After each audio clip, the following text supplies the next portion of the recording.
The Storm and the Beast. The howling winds of Aqualon 6 tore through Sergeant Elias Reed's helmet communications, turning his squad leader's voice into static fragments.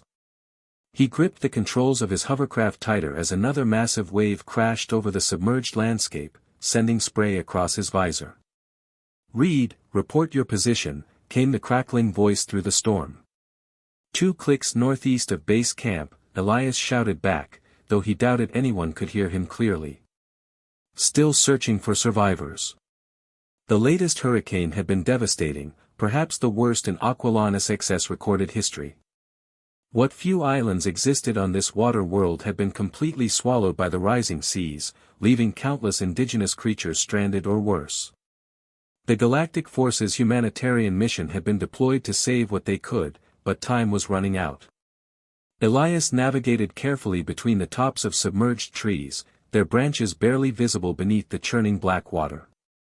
His scanner beeped steadily, indicating life signs somewhere ahead. Most of the creatures they'd rescued so far had been small, bird-like beings and amphibious mammals that could be easily netted and transported to safety. But this reading was different. Larger. Much larger. Through the sheets of rain and mist, he spotted movement. Something was clinging desperately to the trunk of a massive tree, its body half submerged in the violent waters. As Elias drew closer, his breath caught in his throat. It was unlike anything he'd ever seen before, a creature the size of an earth lion but covered in shimmering silver-blue scales that caught what little light penetrated the storm clouds.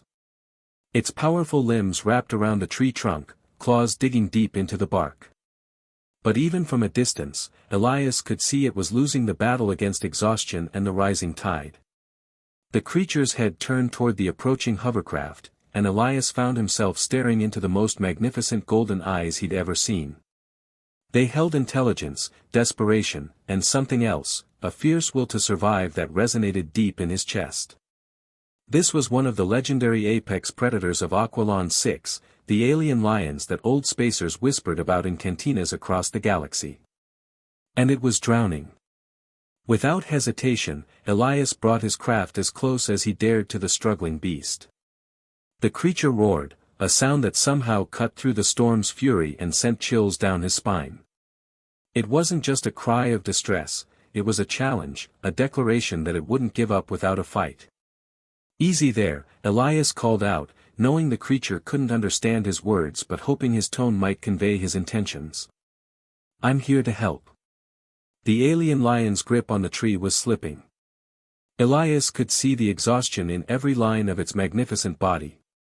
If he was going to act, it had to be now. Grabbing the emergency rescue harness from his craft's storage compartment, Elias made a decision that would change both their lives forever. He dove into the icy, turbulent waters of Aqualon 6, fighting against the current as he swam toward the drowning beast. The creature watched his approach with those incredible golden eyes, and for a moment, predator and rescuer simply stared at each other through the storm-tossed waters, 2 beings caught in the fury of an alien world, about to discover that sometimes the most unlikely bonds are forged in the most desperate moments. Against protocol. The icy water hit Elias like a physical blow, instantly soaking through his environmental suit and stealing his breath.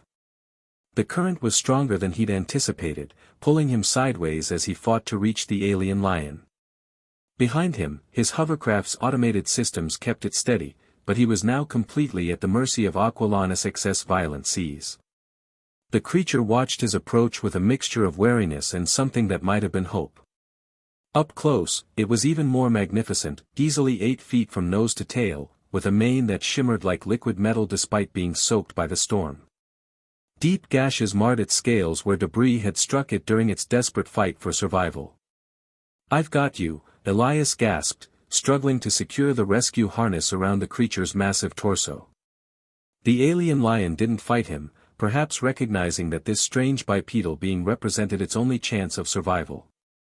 Instead, it held perfectly still as Elias worked, its golden eyes never leaving his face. The harness clicked into place just as the creature's grip on the tree finally failed. Both of them plunged deeper into the water before the hovercraft's lift system engaged, pulling them up and out of the churning sea. They crashed onto the craft's deck in a tangle of wet limbs and exhausted breathing. For a long moment, neither moved. Elias lay on his back, rain pelting his face as he caught his breath. Beside him, the alien lion stretched out its massive form, chest heaving. When Elias finally turned his head to look at his unlikely passenger, he found those incredible golden eyes studying him with unmistakable intelligence. "We made it," he whispered, not sure if he was reassuring the creature or himself. The journey back to base took 20 minutes through the storm, but it felt like hours. The alien lion remained calm during the trip, occasionally lifting its great head to observe their surroundings but showing no aggression toward Elias. If anything, it seemed almost grateful, letting out low, rumbling sounds that were surprisingly soothing despite their power. As the base came into view through the rain, Elias felt his stomach tighten. He knew what was coming. Galactic Force's protocol was clear about rescued predators from hostile worlds. They were to be catalogued, studied, and if deemed too dangerous, eliminated. The thought of this magnificent creature meeting such an end after fighting so hard to survive made his jaw clench with determination. The medical team was waiting as his hovercraft docked, their faces lighting up when they saw him before immediately shifting to alarm at the sight of his companion. Sergeant Reed. Dr. Vance, the head medic, approached cautiously. "Are you injured? And what exactly is that thing?" "I'm fine," Elias said firmly, stepping protectively between the medical team and the alien lion. "This is a survivor from the storm. It needs medical attention." "Sergeant, that's clearly an apex predator," Dr. Vance replied, her voice tight with concern. "Protocol dictates that we sedate it immediately and contact the xenobiology team for containment procedures." "No." The word came out harder than Elias intended. "This creature isn't a threat. It's injured and exhausted. I'm not going to let you drug it or cage it like some kind of specimen." A crowd had gathered now, other rescue personnel murmuring among themselves as they watched the standoff. Behind Elias, the alien lion rose to its feet, apparently sensing the tension.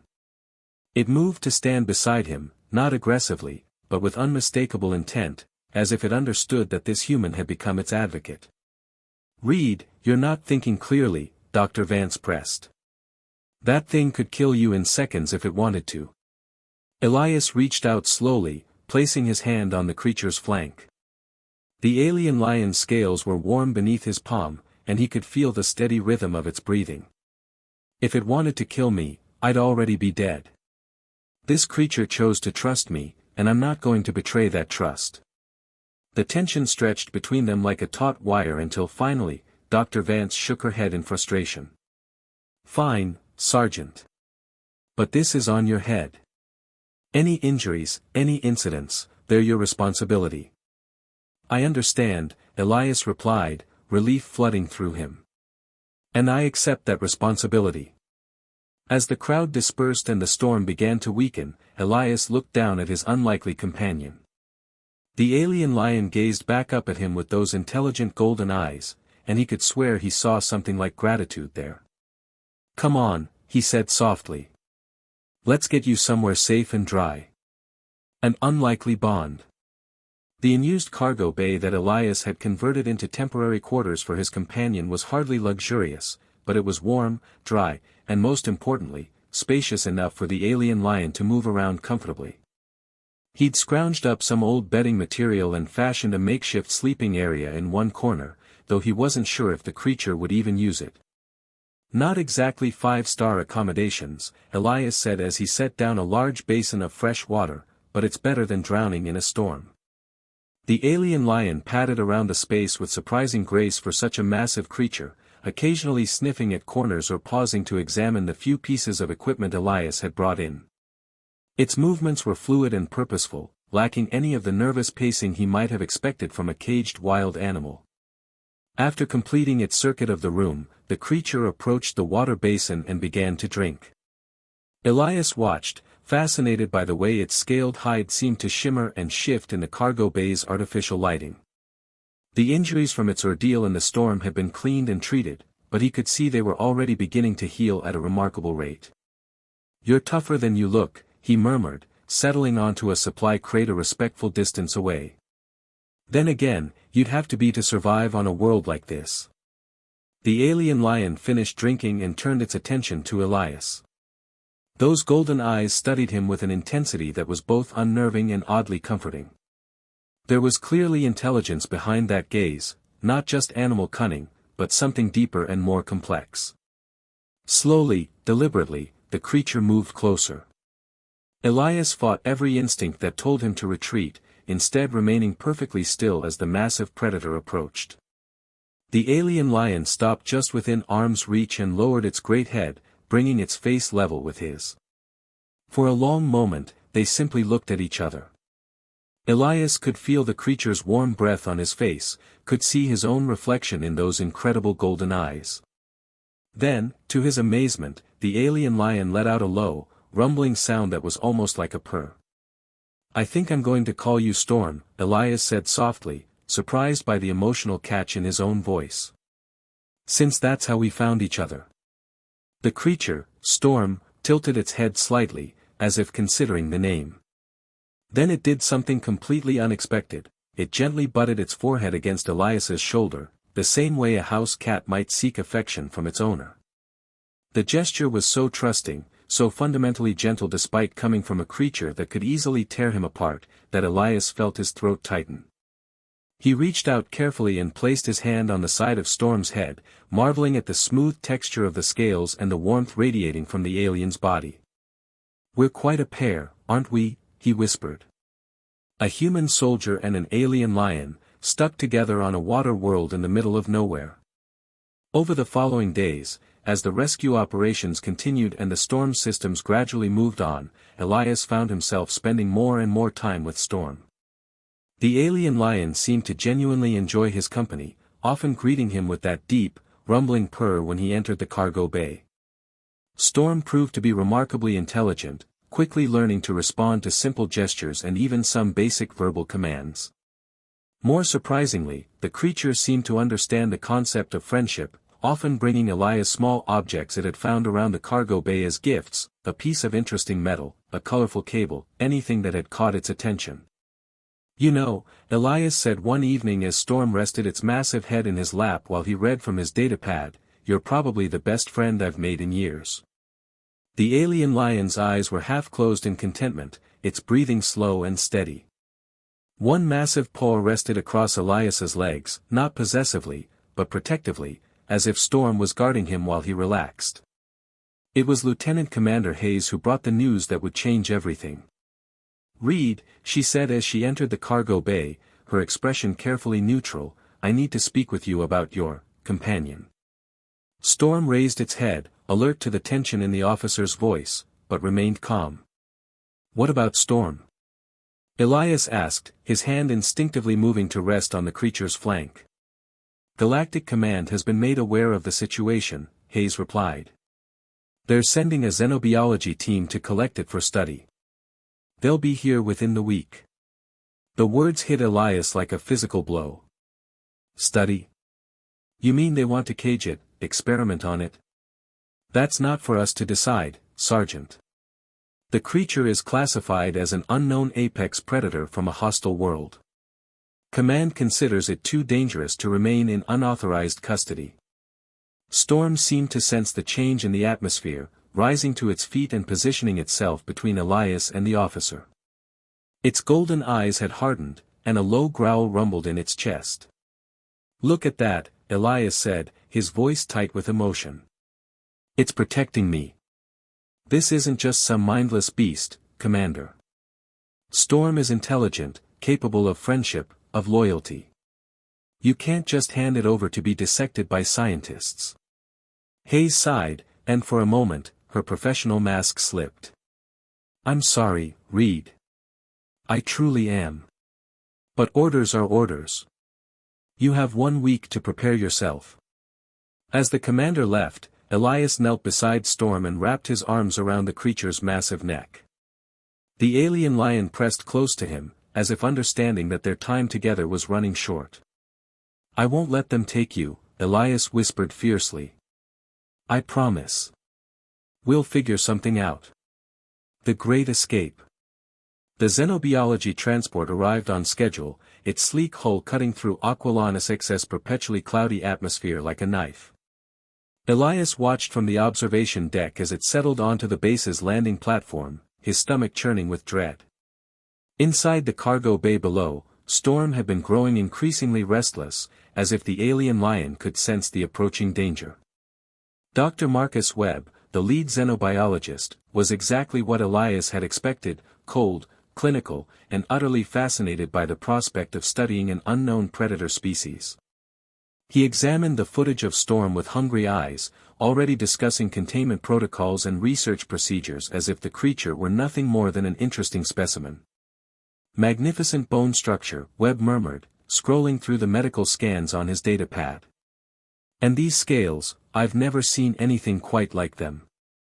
The cellular regeneration rate is extraordinary.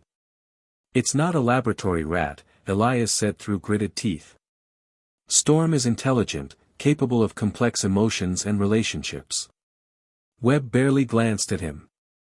Sergeant, I appreciate your attachment to the creature, but we're talking about advancing our understanding of xenobiology by decades. The knowledge we gain from studying this specimen could save countless human lives in future encounters with hostile species. Its name is Storm, Elias insisted. And it's not hostile. It's been living peacefully with me for weeks. Under controlled conditions, Webb replied dismissively. We have no idea how it might react in different circumstances. No, the creature belongs in a proper research facility where it can be studied safely. That night, as the base settled into its usual quiet rhythm, Elias made his decision. He couldn't stand by and watch Storm be reduced to a test subject. The alien lion had trusted him, had formed a genuine bond with him, and he refused to betray that trust. Moving quietly through the corridors, Elias made his way to the cargo bay. Storm was waiting for him, alert and somehow knowing that something was different. The creature's golden eyes met his, and in them, Elias saw complete trust and understanding. We're leaving, he whispered, checking his gear one final time. I don't know where we'll go, but we're not staying here.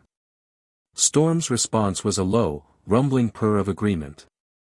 The plan was simple but dangerous. Elias had managed to access one of the smaller transport shuttles, officially signing it out for a routine reconnaissance mission. The shuttle had enough fuel to reach the outer system, where there were several uninhabited worlds that might serve as temporary refuge. Getting to the shuttle bay without being detected was the tricky part. Storm moved with surprising stealth for such a large creature, padding silently alongside Elias through the dimly lit corridors. They encountered only one security patrol, which Elias managed to divert with a fabricated story about checking on some equipment. The shuttle bay was empty except for the automated systems humming quietly in the background. Elias powered up their escape vehicle while Storm explored the small cargo area that would serve as the alien lion's quarters during their journey. This is really happening, Elias muttered to himself as he ran through the pre-flight checks. I'm about to desert my post to protect an alien creature. Storm padded up to the pilot's seat and placed a massive paw on Elias's shoulder, as if offering comfort and reassurance. The gesture was so perfectly timed, so clearly intentional, that Elias couldn't help but smile despite the gravity of their situation. You're right, he said, reaching up to scratch behind one of Storm's ears. We're doing the right thing. The shuttle lifted off smoothly, its engines barely making a whisper as they cleared the base and climbed toward the planet's upper atmosphere. Elias had programmed a course that would take them on a circuitous route through the system's asteroid belt, making them harder to track. It wasn't until they were well clear of Aqualon 6 that the base finally noticed their departure. Elias's communicator crackled to life with increasingly urgent messages demanding his return, but he simply switched it off. There was no going back now. Well, Storm, he said as the alien world fell away behind them, I guess we're both refugees now. The alien lion settled beside his chair, its warm presence a comfort in the cold vastness of space. Whatever lay ahead, they would face it together. As their shuttle disappeared into the darkness between worlds, Elias couldn't shake the feeling that this was just the beginning of their story. Somewhere out there, in the vast expanse of the galaxy, there had to be a place where a human soldier and an alien lion could find peace. The pursuit ships launched from the base 20 minutes later, but by then, Elias and Storm had already vanished into the cosmic night, leaving behind only questions and the fading trail of their engine's exhaust. New beginnings. 3 months after their escape from Aqualon 6, Elias and Storm had found sanctuary on Kepler 442c, a remote frontier world at the edge of explored space. The planet was officially designated as uninhabitable due to its harsh climate and dangerous wildlife, which made it perfect for 2 fugitives seeking to disappear. Their home was a modified mining shelter built into the side of a cliff, overlooking a vast valley filled with purple-leaf trees that swayed in the alien wind. Elias had used his military engineering skills to expand the shelter, creating comfortable living spaces for both of them. Storm seemed to love the rocky outcroppings around their home, often spending hours sunbathing on the warm stone ledges. "You know," Elias said one morning as he watched Storm chase what looked like a cross between a butterfly and a hummingbird through the valley below, "I think you're actually happier here than you were on Aqualon 6. The alien lion bounded back up the slope, its scales gleaming in the morning sunlight. Over the months, Storm had filled out considerably, gaining muscle mass and losing the gaunt look of a storm survivor. The creature's injuries had healed completely, leaving barely visible scars as the only reminder of their first meeting. Storm approached and nuzzled against Elias's side, a gesture that had become their usual morning greeting. The alien lion had developed quite a repertoire of communicative behaviors, from different types of purrs to expressive ear movements that Elias was learning to interpret. Their peaceful existence was interrupted one day by the distant sound of engines. Elias grabbed his binoculars and climbed to the highest point of their rocky outcrop, his heart racing as he spotted a small ship approaching through the atmosphere. Storm sensed his tension and moved to stand beside him, alert and ready. But as the ship landed in the valley below, Elias recognized the pilot who emerged. It was Commander Hayes, alone and apparently unarmed. "She's not here to arrest us," Elias said to Storm, though he wasn't entirely sure he believed it himself. "Let's see what she wants." Hayes climbed the rocky path to their shelter with obvious difficulty, clearly not accustomed to the planet's higher gravity and thinner atmosphere.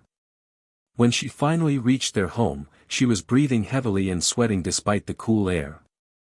"Sergeant Reed," she said formally, then paused as Storm emerged from behind a boulder. "And Storm." To Elias's surprise, the alien lion approached Hayes cautiously but without aggression, sniffing at her extended hand before allowing her to touch its scaled head. "You remember me, don't you?" Hayes said softly to Storm. "You always were smarter than anyone gave you credit for." "Commander," Elias said carefully, "if you're here to bring us back." "I'm not," Hayes interrupted. "In fact, officially, I never found you. This visit doesn't exist in any records." She reached into her pack and pulled out a data pad, handing it to Elias. Dr. Webb's research team never made it back to their home base. Their transport suffered a catastrophic system failure during hyperspace transit. There were no survivors. Elias felt a chill run down his spine. And without Dr. Webb's testimony about Storm's intelligence and unique properties, Galactic Command has officially classified your companion as deceased, lost in the same storm system where you rescued it. As far as they're concerned, Storm never existed.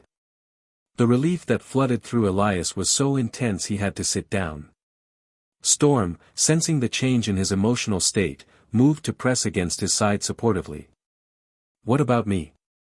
Elias asked. "I'm still technically a deserter." Hayes smiled for the first time since her arrival.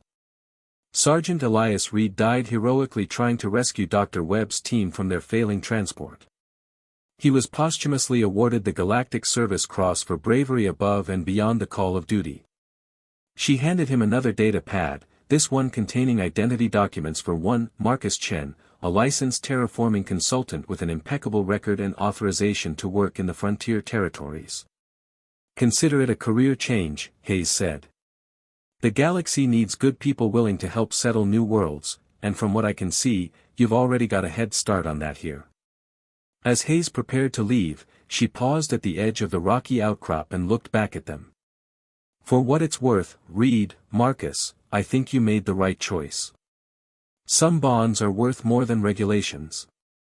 After her ship disappeared into the purple sky, Elias sat with Storm on their favorite ledge, watching the alien sunset paint the valley in shades of gold and crimson. The alien lion's head rested in his lap, its breathing slow and contented. Well, Storm, Elias said, scratching behind the creature's ears, looks like we're officially dead. How does it feel to be a ghost? Storm's response was a deep, rumbling purr that seemed to vibrate through the very stone beneath them. Years passed on their remote world. Elias established a small terraforming operation, gradually making parts of the planet more hospitable while being careful not to disturb its natural beauty. Storm became his constant companion and partner, the alien lion's intelligence proving invaluable in understanding the planet's ecosystems. Occasionally, other settlers would arrive, drawn by reports of successful terraforming efforts. They were always surprised to discover that the legendary Marcus Chen worked alongside an alien creature, but Storm's gentle nature and obvious intelligence quickly won them over.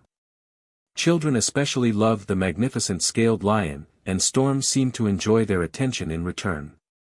On quiet evenings, Elias would often think back to that stormy day on Aqualon 6 when he'd first spotted a drowning creature clinging to a tree.